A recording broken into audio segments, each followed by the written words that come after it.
سماعتك جاهزة؟ طب يلا بينا.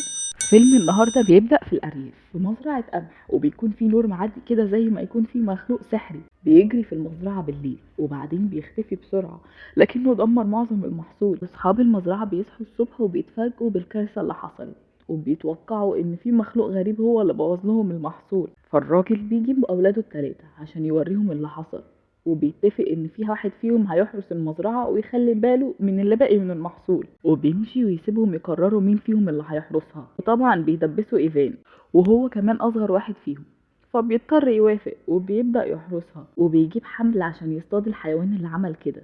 وفجأة بيسمع صوت غريب وراه، فبيبص وراه بيلاقي حصان ضخم جدا. وربنا يضربك برصاص صدرك. انا يطلع لي ده، انا يطلع لي ده. وبعدين بيفهم ان هو اللي عمل كده، وبعدين بيربطه بالحبل اللي معاه.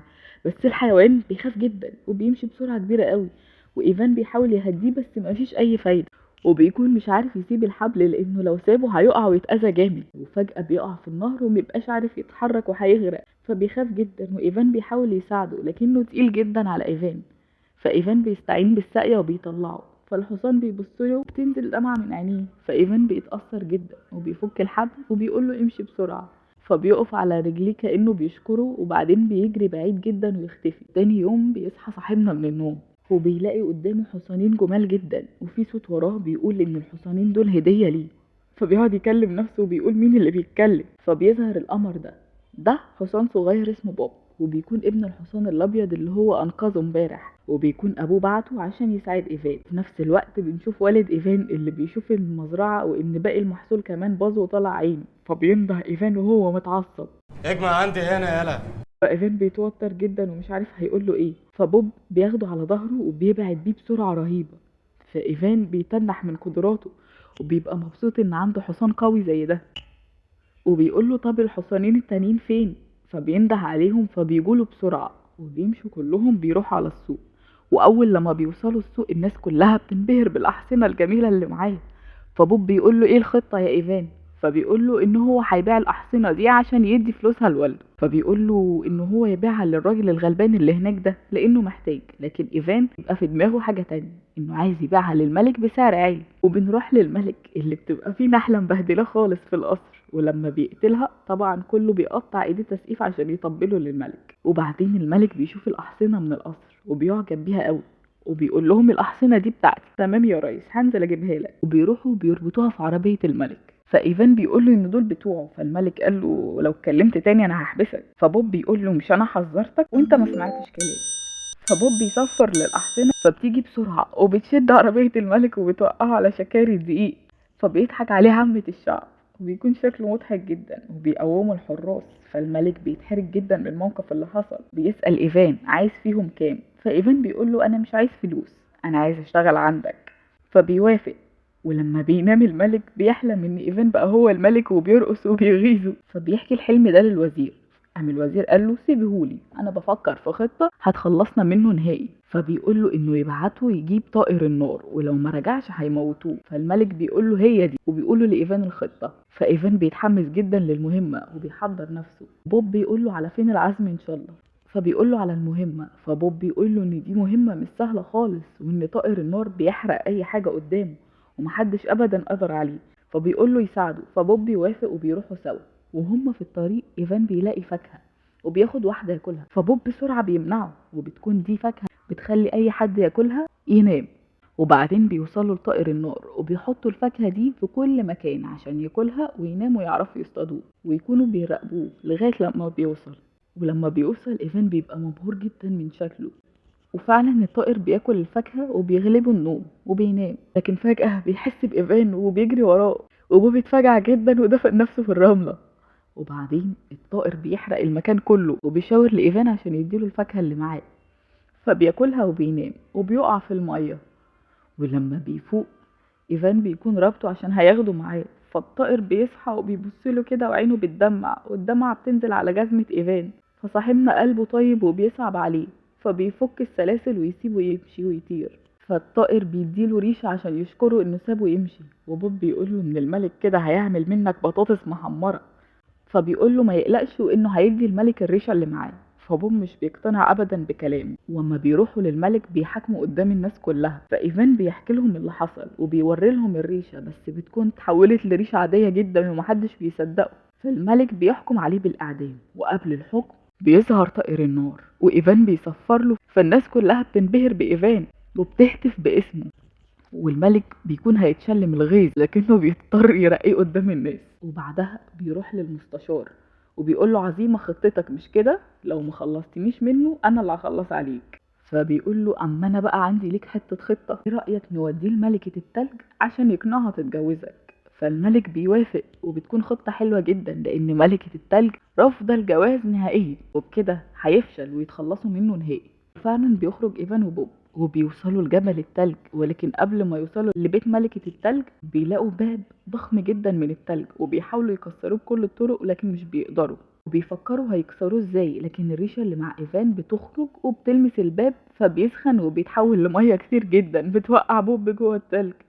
ولما بيدخل بيلاقي ان في بنات كتير جدا شبه بعض، فبيحتار جدا مين فيهم الملكة، لكن الريشة بتساعده وبتصحيها وبيسمع صوتها فبيتاخد من جمالها، وبيقول لها انه جه عشان يصحيها لان الملك عايز يتجوزها. فقالت له ان المفروض الملك يكون شجاع ويجي بنفسه يقول لها، والمفروض اللي يصحيها يبقى هو الملك اللي هيتجوزها، وبما انك انت اللي جيت وصحتني فانا هرمي نفسي من على الجبل. وبتنط، ولكن ايفان من غير تفكير بينط وراها، لكن بوب بيطير وبينقذهم على اخر وقت، وبيقول لهم انا موتي هيبقى على ايدك انت وهي ان شاء الله. وبعدين بنلاقي ان ايفان بقى معجب جدا من الملكة. فبوب بيقول له انت بتفكر في ايه، الملك المرة دي هيعملك كفتة وبطاطس محمرة. فايفان بيقول له انه مش قادر يسيبها وهيفضل جنبها، وهي بتكون سامعة الكلام ده ومبسوطة جدا لانها كمان بدأت تحبه. وتاني يوم بيوصل ايفان ومعاه الملكة، فالناس بتتجن وتنبهر بجمال الملكة وبايفان، والملك لما بيشوف الناس بتعجب بايفان بيكون هيتشل من الغيظ وبيضطر يديله مكافأة تاني. وبعدين بالليل بيكون عايز يروح يشوف الملكة ويطمن عليها، وبوب بيقول له يا ابني ارحمنا بقى، الملك لو شافك هيقتلنا سوا. لكن ايفان بيصمم وبيروح عند الشباك اوضتها وبينادي عليها، وهي بتفرح جدا لما بتشوفه وبتقول له امشي قبل ما حد يجي ويشوفك، فبيديلها وردة. فالباب بيخبط فبتقفل الشباك وبتوقعه، وبيكون حارس الملك جاي وجايب لها لبس ومجوهرات كتير، وبيقول لها ان دول هدايا من الملك وان الملك عايز يشوفها. وبعدين بتروح له وبتستغرب شكله لان الاسطوره بتقول ان هي هتتجوز ملك شام مش عجوز. فبتاخده على قد عقله وبيطلبها للجواز وبتقبل، لكنها بتقول له شرط ان هو يجيب لها خاتم جدتها اللي وقع منها في البحر، ولو ما جاوبوش تبقى الجوازه باظت. فايفان بيدخل وبيقول لها والله ما حد هيجيب الخاتم ده غيري، وهي بتتصدم جدا، والملك بيوافق لانه هيغرق وهيخلص منه. وبالليل بوب بيبقى قلقان على صاحبه ومش عارف يساعده ازاي.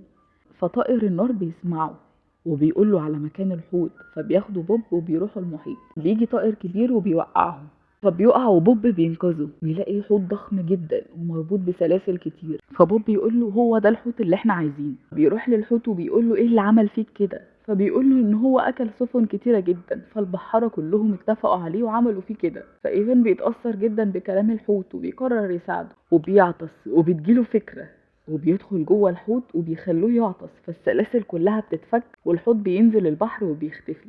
وبعدين ايفان بيفتكر الخاتم وبيتضايق، وهنا بتظهر كابوريا ومعاها الخاتم وبتديله لايفان، فبيشكرها جدا. وبوب بيقول له ان الحوت كان عارف من البدايه هو جاي ليه وجاب له الخاتم ده عشان يرد له الجميل. فايفان بيرجع القصر وبيفتح شباك الملكه بالريشه اللي معاه، وبعدين لما بيدخل اوضتها بتفرح ان هو عايش وبيديها الخاتم. فبيدخل الوزير والحرس يقبضوا على ايفان وبياخدوا كل حاجه، والريشه بيحطوها في صندوق. والملكه بتروح لبوب بتقول له ان هم لازم ينقذوا ايفان، وبتقول له ان هي عندها خطه، هي هتطلب من الملك ان هو يرجع شباب. فبيقول لها ازاي، فبتقول له ان في وصفه سحريه لجدتها، انه ينزل في قدره فيها ميه مغليه، وبعدين ينزل في قدره فيها ميه بتلج، وبعدين ينزل في قدره فيها حليب مغلي، وبكده هيرجع شبابه وتقدر تتجوزه. فالملك بيستغرب من كلامها جدا، لكنه بيقرر ان هو يجرب التجربه دي في ايفان، لو طلع عايش هيعملها. وهي بتفهم بوب الطريقه اللي هيعدي بيها ايفان من الاختبار ده، انهم لازم يحطوا في اول قدره خاتم جدتها، وبعدين التانية يحطوا فيها الريشة، وبعدين التالتة هيحطوا فيها زهرة الحياة، ودي بتكون في مكان بعيد جدا محدش يقدر يروحه غير بوب. ساعتها بوب بيجري بيروح المكان ده عشان يجيب الزهرة، وتاني يوم بيجهزوا الاختبار وبيجيبوا ال3 قدرات. ملك بيقول للناس ان هو ملك طيب جدا وانه هيجرب التجربة دي في ايفان الاول، ولو نجا منها هيسيبه يعيش. وبيرمي ايفان في اول قدرة، وبسرعة الاميرة بترمي الخاتم بتاعها، فبيطلع ايفان من القدرة سليم وبيدخل القدرة التانية، وبعدين بيتجمد. فبيؤمر طائر النار الريشة تدخل وراه فبتسيحه، وبعدين بيطلع وبيدخل في القدرة التالتة. وفي نفس الوقت بيكون بوب وصل للوردة، فبتقوله ان لو قطفها هيموت، فبيقولها مش مشكلة، وبيختار ان هو ينقذ صاحبه على ان هو يموت. وبعدين الناس بتفقد الامل انه يطلع من القدرة الاخيرة، والاميرة بتحزن جدا. وفجأة بوب بيوصل وبيرمي الوردة في القدرة، فبيطلع ايفين بلبس ملكي جميل جدا بيخرج لهم، والناس كلها بتضحك. فالملك بيعجب جدا باللي حصل، وبيقرر ان هو ينط في اول اناء كأنه بيتأثر بسحر الخاتم، وبيطلع في فقاعة وبيختفي في الجو. فالناس بتفرح جدا وبتقول لإيفان إن هو يكون الملك بتاعهم.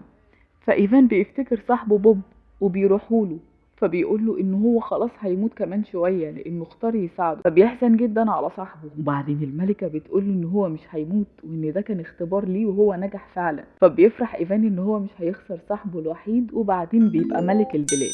وهنا بيخلص فيلم النهاردة. لو عجبك الفيلم ما تنساش تعمل لنا لايك وسبسكرايب وتقول لنا رأيك في الكومنتات. كتب الفيلم وسجله سلمى محجوب، ومونتاج عبد الله الحداد. نشوفكم الفيلم الجاي.